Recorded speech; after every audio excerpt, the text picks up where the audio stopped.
기도하겠습니다. 살아서 역사하시는 아버지 하나님, 주님을 사랑하는 복된 우리 성도들을 모아주시고 이렇게 귀한 피즈버그 하나님 교회에서 또한 말씀을 증거하게 된 것을 감사합니다. 오늘 이 자리에 나온 성도님들 한 분 한 분 주님 타치하여 주시고 하나님 저들의 심령을 통하여서 하나님 영광 받아 주시옵소서. 예수님 이름으로 기도합니다. 할렐루야. 사랑하고 존경하는 유정선 목사님과 성도님들이 섬기신 우리 피즈버그 하나님 교회 가서 은혜 받으면서 이렇게 말씀을 전할 수 있도록 도와주신 하나님께 영광을 드립니다. 우리 조영선 목사님은 이 하나님의 성에 한국총회 선교위원장이십니다.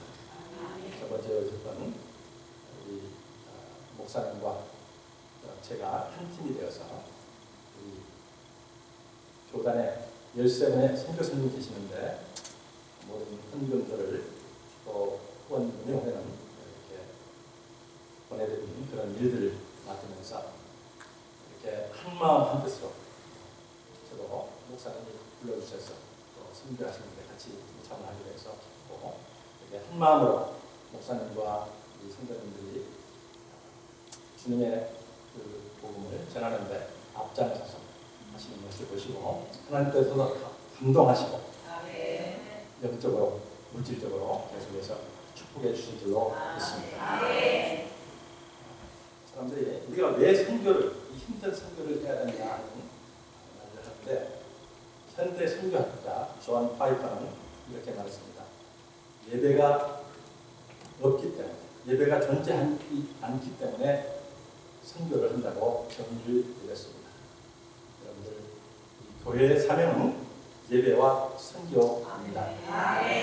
사명은 잘 감당하고 계시는데 너무나도 기쁘고 함께 할 수 있어 너무나 좋습니다. 왜 수많은 사람들이 하나님을 믿으면서 이 신앙과 실제 생활에서 자기 마음대로 살아가는 그런 이원론적인 삶, 이중적인 삶을 살까? 이런 생각을 해보셨습니까? 전능하신 하나님의 능력으로 우리가 구원을 받았는데 왜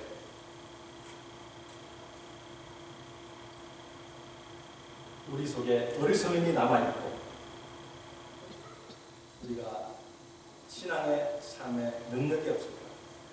그것은 살아계신 하나님의 그 하나님 되신 하나님을 경험하지 못하고 예배를 통하여 하나님을 만나지 못하게 되기 때문입니다.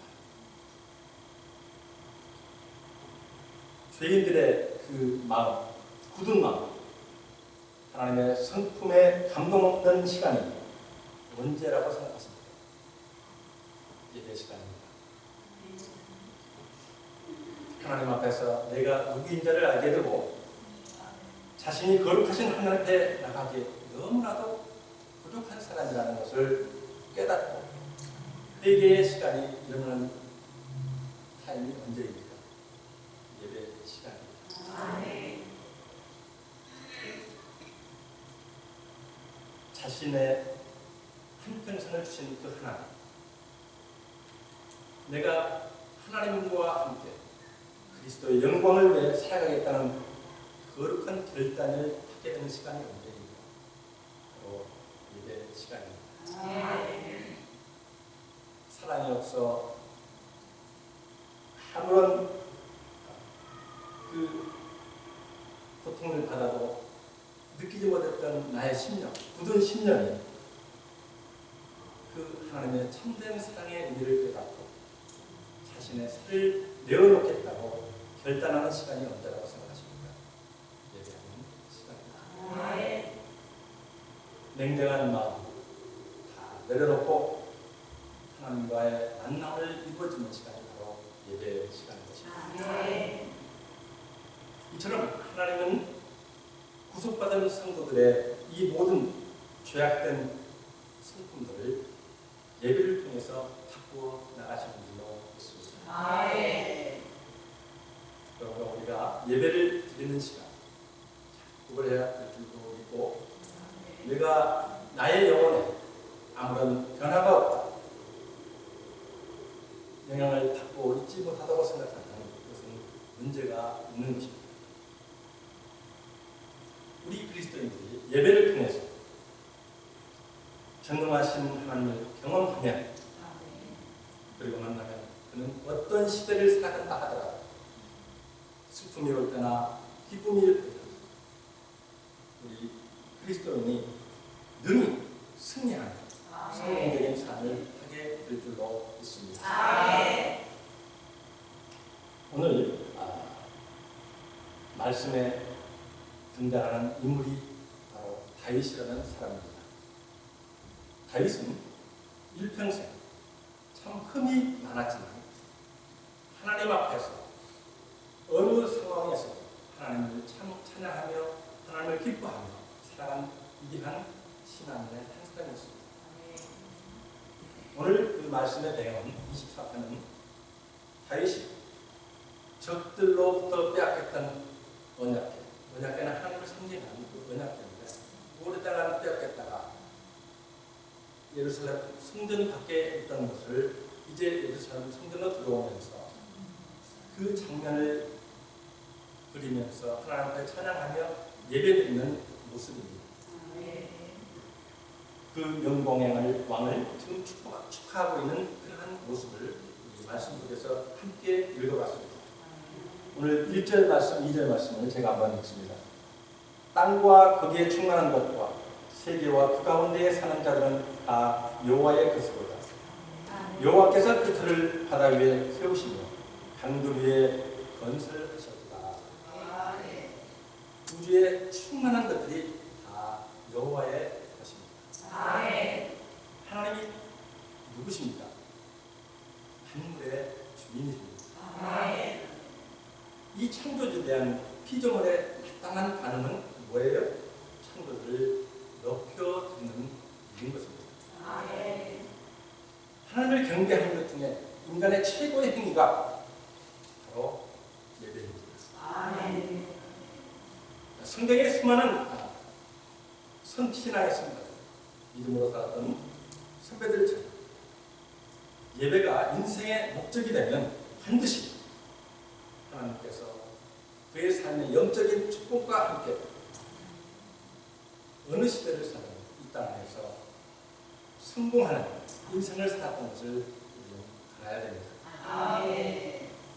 다윗은 일평생 위기 가운데 있을 때인지 기쁨 가운데 있을 때인지 오직 하나님만을 찬양하면서 예배하는 것이 그의 인생의 목적이었던 것을 알 수 있습니다. 참 다윗이라는 인물을 보면 그의 생애는 참 허물도 많고 참 인간적으로 볼 때 좀 못된 점도 많이 있었지만 하나님은 그를 칭하기를 어떻게 하냐면 내 마음의 합한 자다 이렇게 말씀하시면서 칭찬한 사람이었습니다. 그래서 한평생 하나님은 다윗과 함께 해주셨다.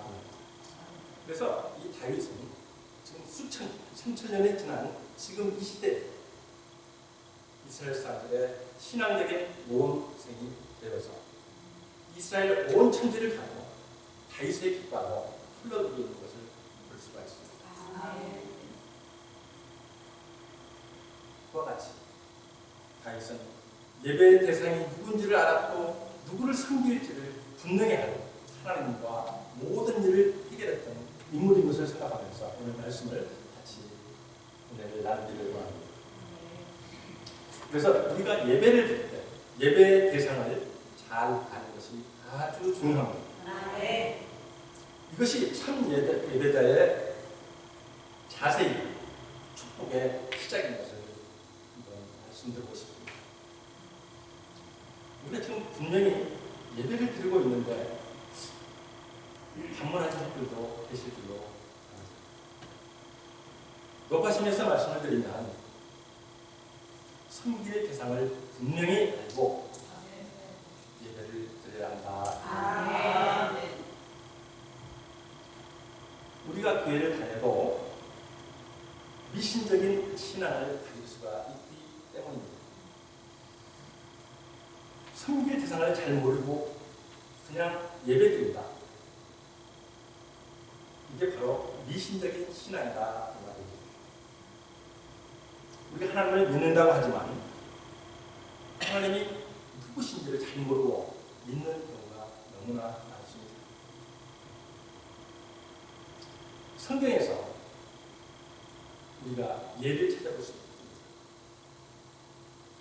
그렇게 반복해서 하나님만을 섬기고 하나님을 예배하라고 했는데 예배의 대상이 바뀌는 경우가 종종 있었다 이 말입니다. 모세가 십계명을 받으러 시내산에 올라갔을 때 40일 동안 금식을 하고 내려오니까 모세 형 아론이 금송아지를 하나님이라 새기고 그거를 백성들에게 함께 찬양하며 섬기고 있던 모습을 우리가 볼 수가 있습니다. 정말 무지하고 참 잘못된 신앙을 가졌던 것입니다. 다음 소문은 우리는 이 시대에는 우상들이 드글거리는 시대에 그 한가운데 우리가 살아가고 있습니다. 우상과 거짓된 신들에게 절하도록 부추기는 주의 환경에 우리가 서 있다. 우리가 이 드리는 예배에 대해서 다시 한번 나 자신을 점검하고 또 점검해 보자 할 줄로 믿습니다. 아멘. 나 자신부터 무엇이 나의 삶의 가장 중앙에 있는지, 어떤 것에 관심을 쏟고 있는지, 우리의 믿음 안에 우상을 제거할 수 있는 저와 여러분이 되기를 바랍니다. 아멘. 모세가 그토록 하나님만을 섬기도록 가르쳤지만 백주의 금송아지를 하나님이라고 섬겼던 것처럼 우리가 지금 예배를 드리고 있지만 헛된 예배일 수도 있다 이 말입니다.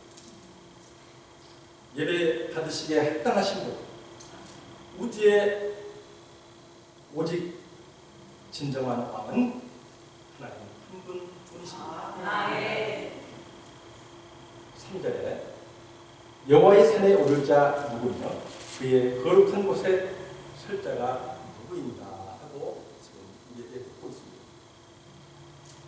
우리가 예배를 드리지만 예배를 드리고 싶다고 해서 아무나 드릴 수 있는 자리가 아니라는 것입니다. 예배의 자리는 거룩한 자리입니다. 감히 아무나 설 수 없는 자리입니다. 우리가 마음대로 설 수 없는 곳이라는 것을 다시 한번 마음에 새고 우리가 예배를 드렸다고 드린 것이 아니라 이 말입니다. 하나님이 받으신 이 예배가 성립이 되는 것입니다. 아멘. 우리가 예배를 드리지만 하나님이 받으시지 않으면 어떻게 돼요? 아무 소용이 없습니다. 내가 예배를 드렸다가 아니라 하나님이 받으셔야 온전한 예배가 드려지는 것입니다. 참으로 진정한 예배,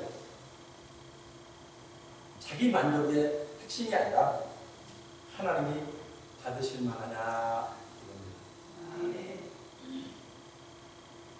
우리가 만족하든 불쾌하든 은혜를 받았든 은혜를 받지 못했든 그것이 초점이 아니라 예배의 초점은 오직 하나님이십니다. 하나님이 예배를 받으시고 할 때 하나님의 관심은 예배자에게로 향하십니다. 그 예배가 잘못되어 있으면 그가 무슨 재물을 바쳤든지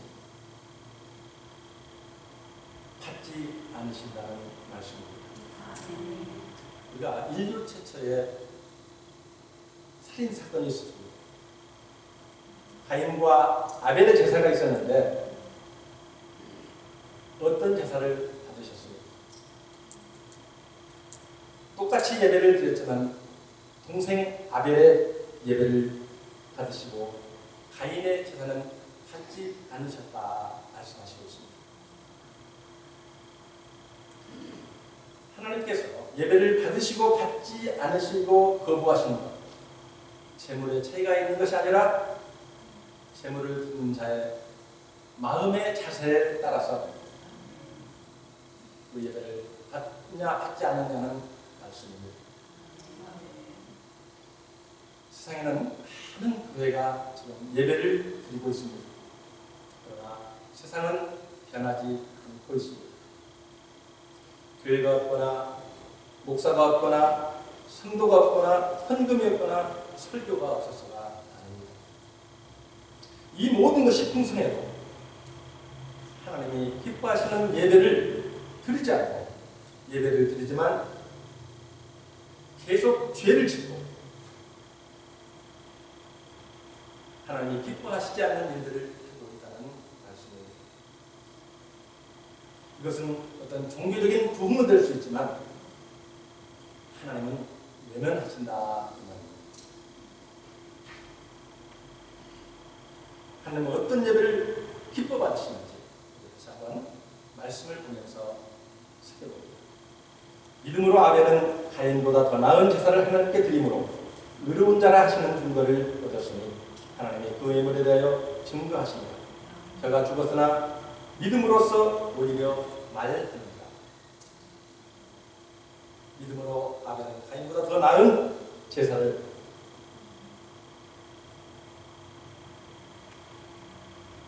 드렸다고 증거하고 있습니다. 우리가 수십 년 동안 드렸던 이 예배는 형식적인 예배일 뿐 참된 예배가 아닐 수가 있습니다. 믿음이 없이 드리면 그것은 순서와 프로그램의 한 반복되는 그런 행위일 뿐이다. 히브리서 11장 6절 말씀 다시 한번 반복하면서 읽습니다. 믿음이 없이는 기쁘시게 못하나니 하나님께 나아가는 자는 반드시 그가 계신 것과 또한 그가 자기를 찾는 자들에게 상 주시는 힘을 믿어야 할지니라. 네. 오늘 또 4절 본문 말씀을 보니까 이렇게 말씀하셨습니다. 곧 손이 깨끗하며 마음이 청결하며 뜻을 허탄한 데 두지 아니하며 거짓 맹세하지 아니하는 자로다. 예배자의 마음의 상태와 외적인 행동 그리고 이웃과의 관계까지 다 확인을 하고 예배에 임하면 좋겠다 말씀하시고 있습니다. 또 예배자는 마음을 정결케 하라고 말씀하십니다. 예수님도 마태복음 5장 8절에서 마음이 청결한 자는 복이 있나니 그들이 하나님을 볼 것이니 말씀하고 있습니다. 예배자의 필수는 늘 그의 찬양하죠. 정결함입니다. 우리가 하나님 앞에 담대하게 나갈 수 있는 힘이 어디에서 주어지느냐? 바로 정결함. 예배는 어떤 외적인 형태로 끝나는 것이 아니라 우리 안에 꺼리낌이 없어요. 하나님 앞에 담대하게 나갈 수 있게 되는 것입니다. 무엇이 우리를 이렇게 꺼리끼게 만드는가? 죄라 말입니다. 우리는 때로 예배를 드리면서도 하나님의 임재를 느끼다가도 하나님의 부재를 또 느낄 때가 있습니다. 뭐가 문제일까요? 죄가 사단이 움직이고 있다. 예배자에게 장애물이 뭐냐? 우리 속에 있는 은밀한 죄의 문제인 것입니다. 사실 하나님 앞에서 우리가 숨길 것은 아무것도 없습니다. 작은 죄의 문제라도 하나님께 나아가는데 걸림돌이 되고 있기 때문입니다. 우리가 예배의 자리에 그냥 앉아있을 수는 있지만 죄는 함께 하시지 않는 것입니다. 죄를 그냥 두고 하나님을 만날 수가 없다. 그래서 우리에게 지금 묻고 있습니다. 그 거룩한 자리에 설 자가 누구인가? 10단 17번 3절에 이렇게 말씀하십니다. 주께서 내 마음을 시험하시고 밤에 내게 오셔서 나를 감찰하셨으나 흠을 찾지 못하셨사오니 내가 정기 결심하고 입으로 범죄하지 아니하리라. 다윗은 얼마나 하나님 앞에서 자신을 점검하고 돌아다보고 살았는가를 잘 보여주고 있습니다. 그래서 다윗은 하나님 앞에서 내 하나님께서 내 마음에 합한 자 말씀하신 것입니다. 바로 이유가 여기에 있었다. 이스라엘을 통일한 이 통일 왕국의 왕으로서 초청을 받는 것이 아니라 어떤 엄청난 업적이나 공로 때문이 아니라 그 영적인 민감성 때문이었다고 보는 것입니다. 우리의 연약함과 죄성을 드러내고 한없이 가난한 마음으로 성령의 도우심을 삼으면서 하나님을 바라보는 저와 여러분이 되기를 바랍니다. 아멘. 우리가 드리는 예배, 하나님만 바라보는 예배, 성령의 교통하심을 사모하는 예배, 통회하는 마음과 사모하는 심령으로 드려야 할 줄로 믿습니다. 누군가를 미워하고 악한 감정을 가지고 있는 순간 마음의 무거움을 느끼면서 하나님 앞에 담대히 갈 수가 없는 것입니다. 내가 누구를 미워하고 또 죄 있는 상태로 하나님께 나가는 형식적인 예배는 가능할지 모르지만 참된 예배는 드려지지 않기 때문입니다. 사랑하는 성도님, 우리가 살면서 죄를 짓지 않고 살 수 없는 것이 우리 인간의 현실입니다. 그것이 인간의 한계입니다. 그때마다 우리가 해야 할 일이 무엇인지 오늘 본문 말씀 5절 6절에서 답을 찾을 수가 있습니다. 그는 여호와께 복을 받고 구원의 하나님께 의를 얻으리니 이는 여호와를 찾는 족속이요 야곱의 하나님의 얼굴을 구하는 자로. 오늘 찬양도 야곱의 하나님의 얼굴을 구하는 찬양하겠습니다. 우리는 하나님께 수시로 복을 받고 구원의 하나님께 의를 얻어야 된다. 누가 이런 은혜를 얻을 수가 있습니까? 이는 여호와를 찾는 족속이라고 말씀하고 있습니다. 여기서 찾는다는 표현은 매우 간절함을 가지고 찾는 것을 말하는 것입니다. 형식적으로 하나님을 찾는 것이 아니라 간절하게 찾는 자를 말하는 것입니다. 그런데 오늘 갑자기 야곱의 하나님을 말씀하셨을까요? 야곱의 하나님의 얼굴을 원한다고 하는데 사실 야곱의 인생을 돌아보면 참 야비한 사람이에요. 실패를 두 번 했던 또한 매우 비겁한 자로서 우리 인식에 남아있습니다. 그런 야곱인데 하나님을 찾는 그 모습을 보고 야곱이 죄와 실패의 늪에 빠져있을 때 하나님께서 그를 만나 주셨다 이 말입니다. 우리 주위에 보면 죄를 짓고 사업에 실패하고 늪에 빠져 있습니다. 죄를 지으면서도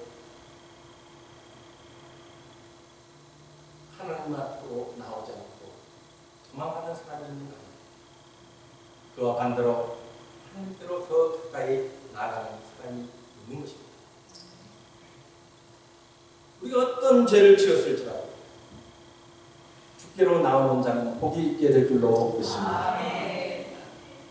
실수와 실패로 점철되었던 인생임에도 불구하고 하나님은 야곱을 거절하지 않으시고 사랑으로 품어주시고 다시 그의 인생을 새롭게 시작하셨습니다. 사랑하는 성도, 우리가 지금 드리고 있는 예배 중앙의 한 가운데는 십자가가 있습니다. 아멘. 예수님의 보혈의 피가 나를 이롭게 해 주셨습니다. 아멘. 사망에서 영원한 생명으로 인도해 주셨다는 말씀입니다. 아멘. 십자가가 아니면 우리가 도저히 하나님 앞에 나갈 수 있는 사람이 아니고 의를 얻을 수가 없지만 하나님께서 그의 독생자 아들 예수를 보내주셔서 나를 의롭게 해주셨다. 아멘. 그리스도의 십자가의 보혈이 나의 모든 죄를 사하여 주셨습니다. 아멘. 우리의 죄의 삭신 사망을 영원한 생명으로 사망의 권세에서 우리를 생명으로 옮겨 주셨습니다. 아멘. 오늘 본문 6절 말씀에 이는 여호와를 찾는 족속이요 야곱의 하나님의 얼굴을 구하는 자. 야곱의 하나님의 얼굴입니다. 예배의 핵심은 하나님의 얼굴을 대하는 것입니다. 아멘. 복 중의 복이 하나님의 얼굴이 우리의 얼굴을 향하는 것입니다. 아멘. 우리는 마음의 문을 활짝 열고 주님의 임재를 경험하는 것보다 더 큰 축복이 없는 것을 깨달으시기를 바랍니다. 아멘. 우리는 예배를 통해서 이 세상 어디에서도 경험할 수 없는 최고의 경험을 하게 되는 줄로 믿습니다. 오늘 본문 말씀에서 반복되는 말씀이 있는데 바로 그것이 하나님의 영광입니다. 모세는 가시 떨기 불타는 가운데서 하나님의 영광을 봤다고 했습니다. 불꽃 가운데 임하신 하나님의 영광,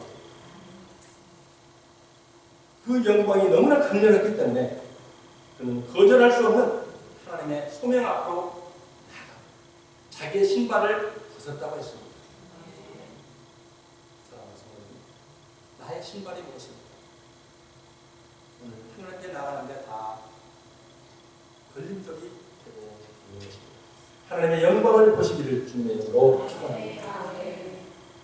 출애굽기 33장 18절의 말씀, 모세가 이르되 원하는 주의 영광을 보게 하옵소서. 내게 보이소서. 모세의 최고의 갈망이 뭐냐? 하나님의 어떤 축복도 어떤 은혜도 아닌 그분의 영광을 보는 것이었습니다. 하나님의 영광에 대한 목마름보다 더 절실한 것은 우리에게 없는 것입니다. 우리는 하나님의 영광을 한번 스쳐 지나가기만 해도 세상의 모든 욕을 이길 수 있는 능력이 하나님의 영광 안에 숨어 있는 줄로 믿습니다. 그래서 바울은 로마서 8장 18절에서 생각해보면 현재의 고난은 장차 우리에게 나타날 영광과 비교할 수 없다. 이 세상의 어떤 시련이나 고난은 하나님의 영광과는 비교할 수가 없다고 고백하고 있는 것입니다. 우리 성도는 예배와 찬양 중에서 하나님의 영광을 보게 되는 것입니다. 그리고 이 영광을 맛보면 어떤 고난과 한국인도 이길 수 있는 능력이 임하게 될 줄로 믿습니다.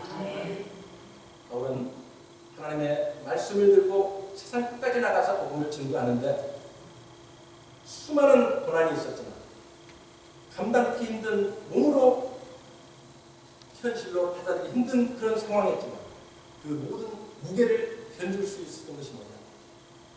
그 하나님의 영광을 맛보았기 때문에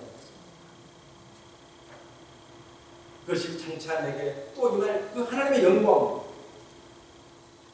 모든 것이 다 이길 수 있는 힘이 있었다. 영광이라는 단어는 그 참 뜻에 아닌 무게라는 뜻도 함께 되어 있습니다. 하나님의 영광의 무게보다 더 큰 것은 이 세상에는 없는 줄로 압니다. 우리 오늘도 예배자의 특권, 예배자의 특권은 뭐냐? 하나님의 영광을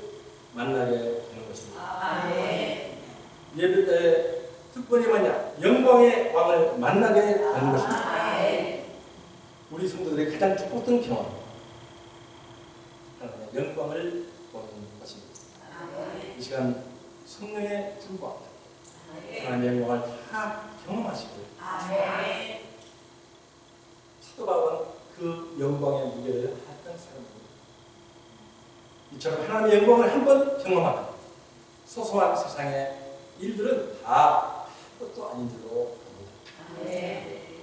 하나님의 영광을 체험하면 모든 것을 잊게 만들 정도로 그 체험은 강력하다 이 말입니다. 우리가 이전에 보셨던 새로운 것을 보게 되면 어떻게 해요? 우리가 경이롭다고 생각합니다. 그때 우리는 또 감격을 합니다.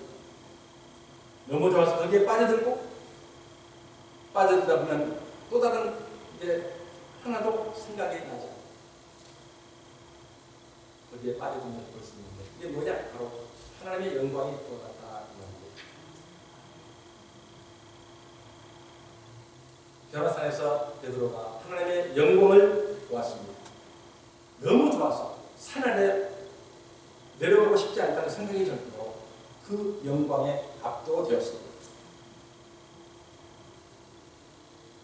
하나님의 사람들은 예배에서 하나님을 대면하고 그 영광을 맛보게 되는 줄로 믿습니다. 예배를 드렸다는 것으로 끝나고 만족하지 마시기를 바랍니다. 이제부터는 우리의 입맛에 맞는 예배가 아니라 오직 하나님 앞으로만 집중하는 예배를 드리시기를 주님의 이름으로 축원합니다. 이제는 예배를 생명처럼 붙들고 예배를 예배롭게 드리는 준비된 예배를 드리시기를 주님의 이름으로 축원합니다.